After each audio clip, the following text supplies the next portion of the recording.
పల్నాడు జిల్లా మాచల నియోజకవర్గం పిన్నెల్లి గ్రామంలో వైసీపీ హయాంలో జరిగిన వ్యక్తిగత ఘర్షణపై జగన్ నీచ రాజకీయానికి ఒడిగడుతున్నారని మంత్రి పార్థసారథి ధ్వజమెత్తారు. మరో వ్యక్తితో జరిగిన వ్యక్తిగత గొడవతో వైసీపీ కార్యకర్త సాల్మాన్ మృతి చెందిన ఘటనను రాజకీయం చేయడం సరికాదన్నారు. జగన్ చేసిన ఒక్క పాదయాత్రతోనే రాష్ట్రానికి అంచనాలకు అందని నష్టం వాటిల్లిందని, ఆయన మరో పాదయాత్ర చేపడితే ప్రజలు ఇంకెంత నష్టపోతారో ఊహించడమే కష్టమన్నారు.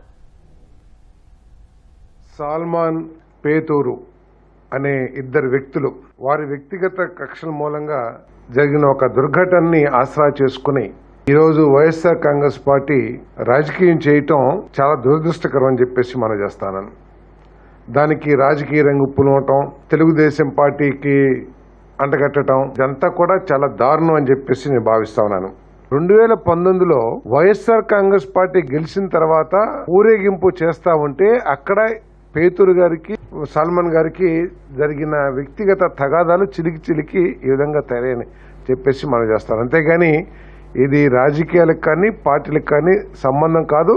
ప్రతిదాన్ని కూడా రాజకీయం చేసి రాజకీయం ద్వారా ఆ రాజకీయ లబ్ధి పొందాలనుకుంటాం చాలా గ్రామం అని చెప్పేసి కూడా నేను మనం చేస్తాను.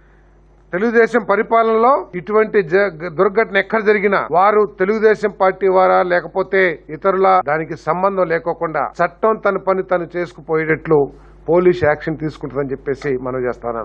చంద్రబాబు నాయుడు గారి నాయకత్వంలో ఇటువంటి ఘటనలకి తావు లేకోకుండా శాంతి భద్రతలే ముఖ్యంగా, చట్టాన్ని గౌరవించటమే ముఖ్యంగా రాష్ట్రంలో పరిపాలన జరుగుతుందని చెప్పేసి కూడా మనం చేస్తాను.